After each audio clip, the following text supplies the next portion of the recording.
बिस्मिल्लाहिर्रहमानिर्रहीम। अस्सलाम वालेकुम। आप देख रहे हैं प्रोग्राम स्पेशल रिपोर्ट। आपका मेजबान मीर हिलाल हांजुरी हाजिर खिदमत। स्पेशल रिपोर्ट में जहां मुतअद्दिद खबरें आया चाहती हैं, वहीं पर सबसे पहले शुरुआत में बात करते हैं बरजुला कुंजर इलाके की, जहां पर एक दिलदोज हादसा पेश आया। एक कुएं की सफाई के दौरान एक शख्स मलबे तले दब गया और पूरे इलाके के अंदर कोहराम मची है। मज़कूरा शख्स की शनाख्त बशीर अहमद के बतौर की गई है, बशीर अहमद रातिर। और इस दौरान यह वाक़ा पेश आने से यहां सफे मातम भी बिछ गई, क्योंकि इधर एसडीआरएफ, कुंजर पुलिस की टीम, फायर सर्विस अमला, तहसीलदार कारहमा और आम लोग बचाव कार्रवाई में मसरूफ अमल है। माना जा रहा है कि अभी भी 4 से 10 फुट के करीब अभी यहां इस कुएं को खोदना है और उसके बाद उस शख्स तक पहुंचा जा सकता है जो आज सुबह 10 से 11 बजे के आसपास इस कुएं के अंदर सफाई के दौरान मलबे के तले दब गया था। इन विजुअल्स में आप देख सकते हैं कि पूरा इलाका परेशान है और पूरा इलाका दुआ गो है कि मज़कूरा शख्स जिंदा सेहत सलामत यहां से निकले। और आपको बताते चले कि इब्तिदाई खबरों के मुताबिक जो मज़कूरा शख्स तक पहुंचने की कोशिश भी की गई है, एक पाइप के जरिए उस तक आवाज पहुंचाई गई इब्तिदाई मौके में, और उसके बाद वहां से भी उस शख्स ने उस वक्त आवाज दी थी। और उसके बाद जो एडमिनिस्ट्रेशन है वो इस नतीजे पर पहुंची है कि वो शख्स उस वक्त जिंदा था। हालांकि उसके बाद काफी वक्त गुजरा है, कोई कांटेक्ट नहीं हुआ है, कोई आवाज नहीं आई है, लेकिन एडमिनिस्ट्रेशन की एक भरपूर कोशिश है कि उस शख्स तक जो अभी यहां मुतासर है उस तक पहुंचा जाए।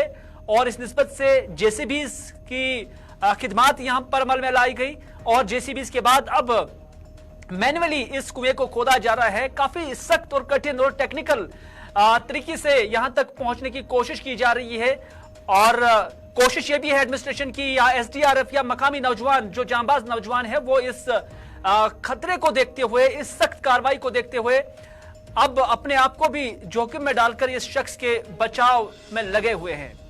मकामी लोग क्या कुछ कहते हैं, पहले वो भी देखते हैं।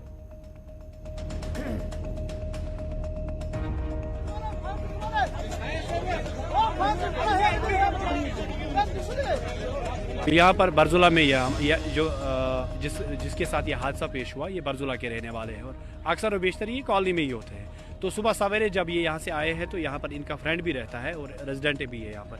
इनसे मिले तो इन्होंने इनको कहा था कि जो डगवेल इनका जो लॉन में है, कहा कि इसमें पानी नहीं आ रहा है। तो इसने खुद ही इनको बोला है कि कोई बात नहीं, मैं इसको नज़र देता हूँ कि कहीं इसको कीचड़ मत आया है जिसकी वजह से पानी रुका है। तो जो ही ये नीचे चला गया, दिन के 11 बजे की बात है, जो ही नीचे ये चला गया तो इसका पाँव फिसल कर नीचे ये खुद गिर गया और ऊपर से सारे जो मलबा था, पत्थर थे, सारे वो इसके ऊपर आ गए हैं। और दिन के 11 बजे से लेकर अभी तक रेस्क्यू ऑपरेशन जारी है। लेकिन जितनी हम आज ये तारीफ करें एडमिनिस्ट्रेशन की उतनी कम है, क्योंकि रेस्क्यू ऑपरेशन जल्दी से यहाँ पर हमारे जो पुलिस के जो हमारे एसएचओ साहब है वसीम साहब, तो इनने जल्दी ये यहाँ पर आ गए और इन्हें सब एडमिनिस्ट्रेशन को यहाँ पर बुला और रेस्क्यू ऑपरेशन अभी भी जारी है। और हम उम्मीद करते हैं, क्योंकि नीचे से अभी आवाज़ आ रही है कि अभी वो लाइव है, तो लग रहा है इंशाल्लाह वो जिंदा निकल कर आएंगे। चलिए, मकामी आबादी भी दुआ गो है और पूरा इत्मीनान है कि मज़कूरा शख्स जिंदा व जावेद होगा और सेहत सलामत के साथ वो वापस आ जाएगा और उसे बचाया जाएगा। मकामी पुलिस की भी तारीफें की जा रही हैं, सिविल एडमिनिस्ट्रेशन की भी तारीफें की जा रही हैं, मकामी आबादी की भी तारीफें की जा रही है कि कठिन तरीका है और कठिन कार्रवाई है और इसमें पूरी कोशिश की जा रही है कि इस शख्स को, जिसका नाम बशीर अहमद है, बशीर अहमद रातिर है, उसको बचाया जाए। काफी एक्सपर्ट तस्वुर किया जाता था, चाहे कुआं खोदने की बात हो या कुएं की सफाई की बात हो, तो उसमें काफी एक्सपर्ट ये तस्वुर किया जाता है। लेकिन जब कोई हादसा हो जाता है तो फिर ऐसी सिचुएशंस बन जाती है कि फिर पूरी एडमिनिस्ट्रेशन अब यहाँ पर लगी हुई है, जेसीबीज की खिदमत यहाँ पर ली गई है और जो तकनीकी लोग हैं, जो महारत रखने वाले लोग हैं, उनकी भी खिदमत यहाँ पर दी जा रही है। एसडीआरएफ जो इस हवाले से काफी एक्सपर्ट भी होती हैं, तो उनकी भी खिदमत यहाँ पर हासिल की जा चुकी है। लेकिन मनासिर अभी ऐसे ही हैं पूरे इलाके के अंदर। माना जा रहा है कि 10 फुट के करीब अभी भी खोदना है जमीन जब उस शख्स तक पहुंचा जाए। और इस हवाले से कोशिश एडमिनिस्ट्रेशन की है कि इस शख्स को जिंदा निकाला जाए। उनके लवाहिकीन भी यहाँ पर पहुंच चुके हैं, पूरे इलाके के लोग जो है वो यहाँ पर पहुंच चुके हैं और कोशिशें हैं दुआएं की जा रही हैं कि इस शख्स को यहां से जिंदा निकाला जा सके। हालांकि इससे पहले भी इस तरह के वाकयात पूरे कश्मीर के अंदर हमने, चाहे कुपवारा हो या साउथ कश्मीर के कुछ इलाकों के अंदर हो, वहां पर हमने देखे, लेकिन ये भी एक वाकया यहां पर पेश आया। इशफाक हमारे नुमाइंदे जो ग्राउंड जीरो से हमें बताएंगे कि अभी सूरत हाल क्या है। इशफाक, अगर आप तक मेरी आवाज आ रही है, जानना चाहेंगे कि इशफाक से राब्ता मुनक़ता हो चुका है, एक बार फिर से जुड़ने की कोशिश करेंगे, जो हमें ग्राउंड जीरो से बताएंगे कि अभी सूरत हाल क्या है। इशफाक ने ही सुबह से हमें इस खबर के हवाले से अपडेट किया है, हमारे सोशल मीडिया प्लेटफॉर्म के जरिए भी वो आप तक इस खबर के हवाले से रिपोर्ट और मालूमात पहुंचाते रहे। इशफाक मेरे साथ जुड़ चुके हैं। इशफाक, क्या कुछ अपडेट है? अभी तक खबर आ रही है कि लगभग 5-10 फुट अभी भी दूर है उस शख्स से पहुंचने तक एडमिनिस्ट्रेशन और बचाव अमला। जी बिल्कुल साहब, जिस तरह से हमने 2 बजे के करीब आपको बताया था कि अपने नाज़रीन को बताया कि वादी कश्मीर के जिला बारामूला के सब गुलमर्ग का बारजला गांव जो है, यहाँ पर सुबह एक हादसा पेश आया है जिसमें यहाँ पर ट्यूबवेल की सफाई जो एक बशीर अहमद रातर कर रहा था, उसी दौरान उसके नीचे जिंदा दब गया है और पूरे पत्थर जो है यानी कि 32 फुट के करीब जो पत्थर है उसके ऊपर आए हैं। लेकिन जहां तक SDRF की और सिविल इंतजाम की बात करेंगे और पुलिस की बात करेंगे, उन्होंने JCB मशीन को यहाँ पर तलब किया है और उसके बिल्कुल उसके मुतबादिल जो यहाँ पर मुतबादिल में उसको यहाँ पर खोदा गया है और अभी भी यहाँ पर तकरीबन 6 घंटे हो चुके हैं और 6 घंटे से लगातार ये रेस्क्यू ऑपरेशन यहाँ पर जारी है। लेकिन मकामी नौजवानों की यहाँ पर दाद देनी पड़ेगी, क्योंकि मकामी नौजवान ने अब जाके यहाँ पर मशीनरी के साथ। सूरत हाल क्या है अभी हमें हमारे नाज़रीन को अपडेट करिए, क्योंकि ये मुतबादिल कुआं यहाँ पर खोदा जा रहा है, यानी जो कुआं था उसके साथ ही दूसरा कुआं खोदा जा रहा है ताकि उस शख्स तक पहुंचा जाए और वहां से ही उसको निकाला जा सके। लेकिन कितना अभी खोदना ये कुआं दूसरा जो है बाकी है ताकि उस शख्स तक पहुंचा जाए जो यहाँ पर मिट्टी के तले दब गया है? यहाँ पर इस मुतबादिल कुएं को खोदा गया है, अभी इसमें जाके जो है 8 से 9 फुट अभी इसमें अभी खोदने हैं, तब जाके इसके बिल्कुल पास पहुंचा जाएगा। लेकिन अभी तक ये नहीं कह सकते हैं कि जिस तरह से पहले हमने अपने नाज़रीन को बताया था कि यहाँ पर उसने एक आवाज दी थी, उसके बाद अभी तक जो है उसने कोई आवाज नहीं दी। फिलहाल इंतजाम की कोशिशें हैं कि जल्द से जल्द उस तक पहुंचा जाएगा। लेकिन जिस तरह से इस इलाके की बात करेंगे, इस इलाके में काफी पत्थर है, ये पत्थर वाला एरिया है, मजीद इसमें 2 घंटे इस पूरे रेस्क्यू ऑपरेशन में लग सकते हैं, तब जाके ये पूरा ऑपरेशन अंजाम दिया जा सकता है। लेकिन टेक्निकल बुनियादों पर जब अशफाक हम जानते देखते हैं, और इसमें कुछ टेक्निकी माहिरीन भी यहाँ पर होंगे जिनके साथ आपने बात की होगी, सबसे पहले ऐसे सिचुएशंस में ऑक्सीजन पहुंचाने की कोशिश रहती है एडमिनिस्ट्रेशन की कि उस शख्स जो मिट्टी के तले दब जाता है, चाहे पथरीली जमीन हो, मिट्टी हो, तो उस तक पहुंचते हुए कोशिश की जाती है कि ऑक्सीजन पहुंचाया जाए। तो उस हवाले से कोई कोशिश हुई है?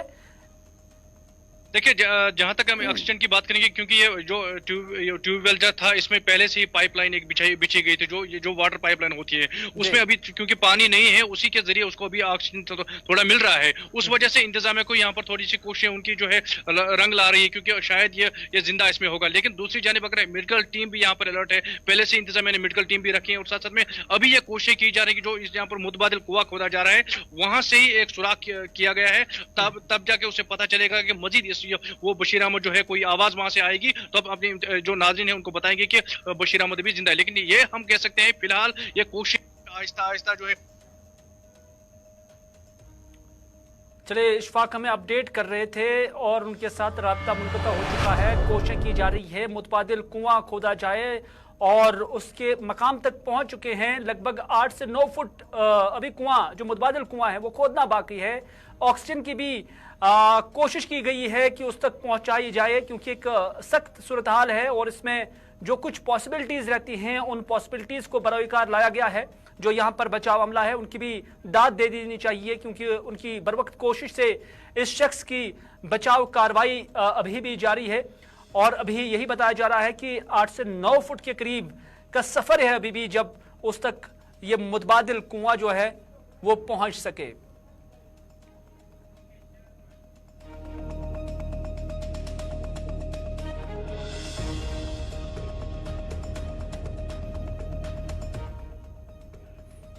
चले, सभी दुआ गो है कि मज़कूरा शख्स यहां बचाव कार्रवाई के जरिए सही सलामत निकले और पूरे इलाके के लोग भी इस हवाले से काफ़ी दुआएं कर रही हैं। एडमिनिस्ट्रेशन और जो मुतल्लिक़ अमला है वो इस हवाले से ज़मीनी स्तर पर कोशिश कर रहे हैं। अगली खबर में बात करते हैं पुंछ जिला की। पुंछ जिला के डेरा गली के जंगलाती इलाके में होने वाले मिलिटेंट हमले के बाद सर्च ऑपरेशन के साथ साथ इंटरनेट और गाड़ियों की आमदरफ्त को बंद रखा हुआ है। जिला पुंछ और जिला राजौरी में मोबाइल इंटरनेट खिदमत आज भी बंद है, जबकि ब्रॉडबैंड की सर्विसेज को भी रोककर चलाया जा रहा है। वहीं डेरा गली और बफलिया सड़क राब्ता भी मुतवातिर 7वें दिन गाड़ियों की आमदरफ्त के लिए बंद है। डेरा गली के जंगलाती इलाके के साथ साथ दीगर जंगलाती इलाकों में भी फौज बड़े पैमाने पर सर्च ऑपरेशन चला रही है।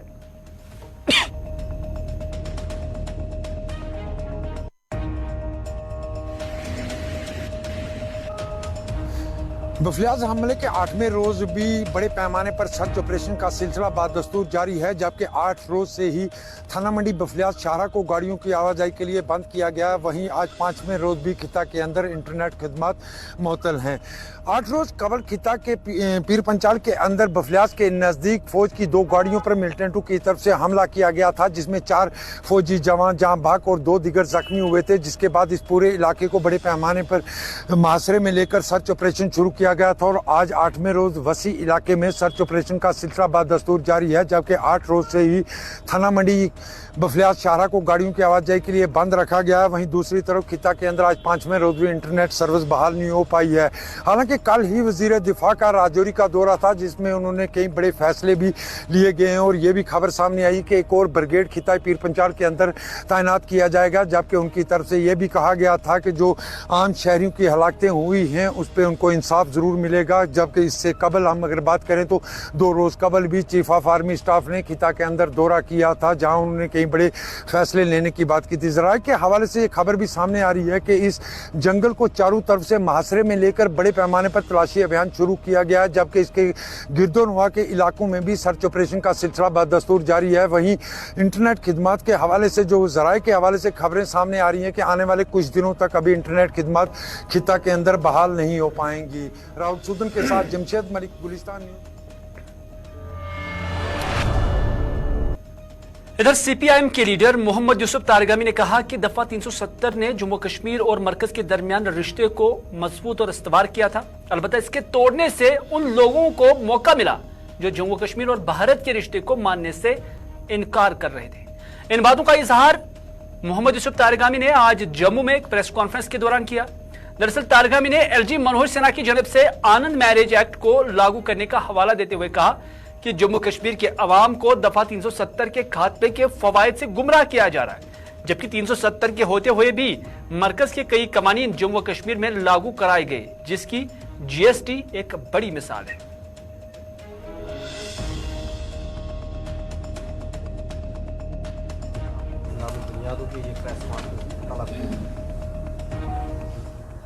अभी जैसा कि आपको मालूम है क्या एक बयान आया लेफ्टिनेंट गवर्नर साहब की तरफ से, जिसमें उन्होंने कहा कि आनंद मैरिज एक्ट जो यहाँ अभी लागू हुआ जम्मू कश्मीर में, वो ऐसा होता नहीं अगर 370 को एब्रोगेट नहीं किया जाता। मैं सिन्हा साहब से ये कहना चाहूँगा, शायद उन्हें चाहिए कि जम्मू कश्मीर की हालिया तारीख का मुताला करें और ख़ास तौर पर जो आर्टिकल 370 के बारे में मज़ीद मालूमात हासिल करने की ज़हमत गुवारा करें। क्या हक़ाइक़ हैं? आर्टिकल 370 में आज तक, जब तक 370 मौजूद था, 42 अमेंडमेंट्स, कॉन्स्टिट्यूशनल अमेंडमेंट्स लाई गई, एक नहीं। तो इसके माने में कि 370 की तरामीम हुई, नए कानून यहाँ लागू हुए, 370 के होते हुए भी जीएसटी के कानून को लागू किया गया और ये हाल ही में हुआ। और इसके अलावा मैं ये भी याद दिलाना चाहूँगा कि हमारे ये बदकिस्मती है कि एक ऑर्डर, प्रेसिडेंशियल ऑर्डर निकला अंडर आर्टिकल 370 जिसमें article 249 of the constitution of the state जो एक्सटेंड किया गया है आर्टिकल 249 को हमारी रियासत में। मोहम्मद यूसुफ तारिगामी यहीं पर नहीं रुके, बल्कि मोहम्मद यूसुफ तारिगामी ने कहा कि सुप्रीम कोर्ट अगरचे मजाज है, ताहम जम्मू कश्मीर के लोग समझते हैं कि उनके साथ इंसाफ नहीं हुआ है, लिहाजा सुप्रीम कोर्ट से इस्तदा करेंगे कि वह अपने फैसले पर असर न गौर करें, यानी रिव्यू के लिए उन्होंने कहा। तारिगामी का कहना था कि सुप्रीम कोर्ट के फैसले पर रिव्यू को लेकर हम अपनी जगह मशावरत कर रहे हैं, यानी मुख्तलिफ सियासी जमातें मशावरत कर रही हैं, ताहम आने वाले दिनों में इस निस्बत से कोई फैसला, हतमी फैसला लिया जा सकता है। मेरी नजर में मेरा सुप्रीम कोर्ट मजाज है वो ठीक है, लेकिन मैं एक शहरी होने के नाते अपनी राय भी रखता हूं। वो हक भी मुझे अदालत उज़्मा ने भी दिया है और कॉन्स्टिट्यूशन ऑफ इंडिया ने भी दिया है, और वो राय यही है कि हमें इंसाफ नहीं मिला, जम्मू कश्मीर लद्दाख को इंसाफ नहीं मिला, और इसी वजह से हम आज भी आपस में मशवरा कर रहे हैं। कई लोग जो स्टेक होल्डर्स हैं, पिटिशनर्स हैं, हम ऑप्शंस एक्सप्लोर करने की कोशिश कर रहे हैं ताकि हमें इंसाफ मिले और सुप्रीम कोर्ट ऑफ इंडिया से रुजू कर लें हम कि अज़सरी नाउ जायजा लें उस फैसले का जो उन्होंने अभी चंद हफ्ते पहले सुनाया। रिव्यू पिटीशन दायर करने के लिए हमारी मुशावरत जारी है। आने वाले वक्त में इम्कान है कि हम इस बारे में कुछ एप्लीकेशंस तैयार कर लें और कोशिश कर लें रुजू करने की। एक बात इधर एक और पीएचडी की इकाई और अवामी नेशनल कॉन्फ्रेंस के सीनियर नायब सदर मोहम्मद मुजफ्फर शाह ने भी यही कहा कि वो दफा 370 को लेकर रिव्यू दरखास्त करेंगे। साथ ही उन्होंने कहा कि सुरनकोट के 3 शहरियों की फौजी हिरासत में हलाकत के वाक़े की वो मजम्मत करते हैं। उन्होंने मुतालबा किया कि इस मामले का कोर्ट मार्शल हो जाना चाहिए। उनका कहना था कि जिन एहलकारों ने 3 शहरियों की जान ली है उनके खिलाफ कोर्ट मार्शल हो जाना चाहिए।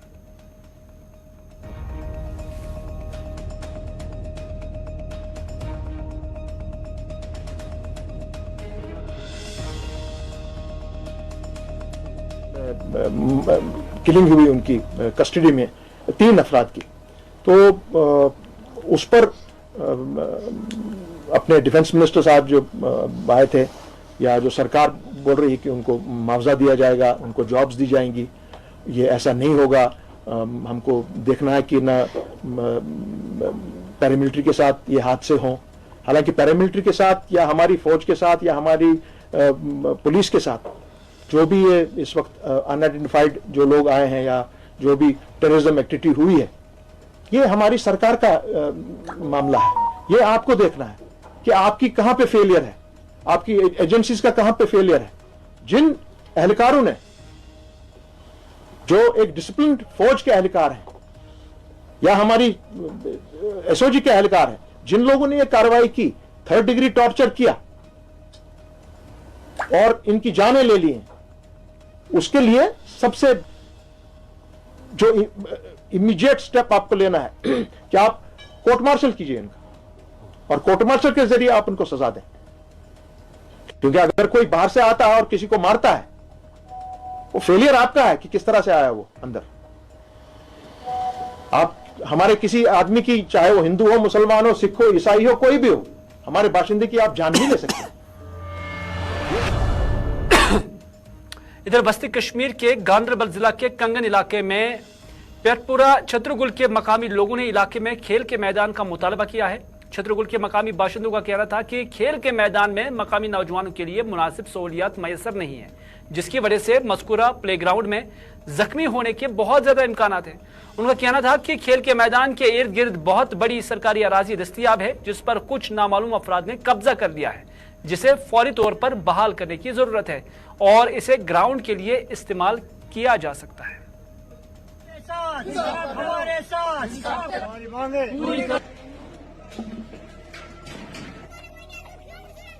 रियाज अहमद मीर छतरपुर से रोजन वोल वारिया खुशी कि बाकियन पंचायतन ग्राउंड सिर्फ तो सिर्फ अकई पंचायत छतरपुर पंचायत हल्का छतरपुर सी सईद साहब ये मज ग्राउंड कह वो एवेलेबल जमीन मानस पत कन आज 8-9 वरी पान क्रिकेट गिंदान बदकिस्मती सान अतन कोर कब्जा मगर तह नन लटि सबक तहसीलदार सोब अजुक तहसीलदार सोब न सबक तमो नश गई लेटर त्राय नश मगर कह जवाब आव ना कहें चंद निजी वजागत सत तम एडमिनिस्ट्रेशन खास कर DC सोबस गवर्नर सोबस गुजारिश करान कि तम yin वन क्या यह नाव जमीन अगर नाव ठीक अगर नी कब्ज त्रान ये पर नौजवान वत पे गिंदान ड्रग्स कुन गसान पूर उम्मीद गवर्नमेंट सोब DC गांधरबल सोब तम ये गैर कानूनी जमीन ये हटावन कब्ज तो आज बनाओ ग्राउंड। वो कोई पंचायत है नहीं जिसमें प्ले ग्राउंड नहीं है, क्योंकि हमारे बच्चों को दिक्कत हो रही है, बेचारे जाते दूसरी ज़मीनों में खेलने या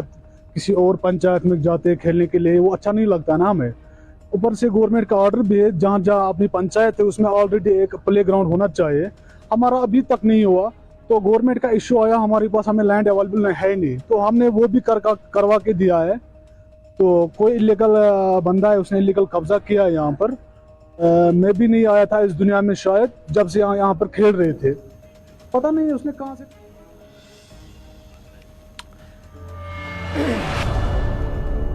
चलिए इधर बात करते हैं माता वैष्णव देवी के कन्वेंशन की, जहां पर लेफ्टिनेंट गवर्नर मनोज सिन्हा अभी मौजूद हैं और वो इससे खिताब भी कर रहे हैं। हम आपको सीधे ले चलते हैं इस लोकेशन में।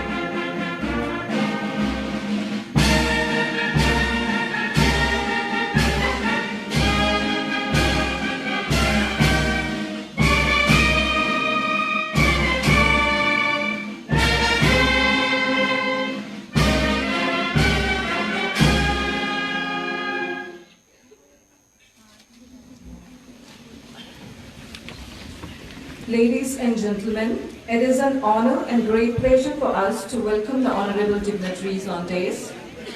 Our chief guest, Honorable Union Minister for Education, Skill Development and Entrepreneurship, Government of India, Shri Dharmendra Pradhan ji. Lieutenant Governor, Union Territory of Jammu and Kashmir and Honorable Chancellor, Shri Mata Vaishno Devi University, Shri Manoj Sinha ji.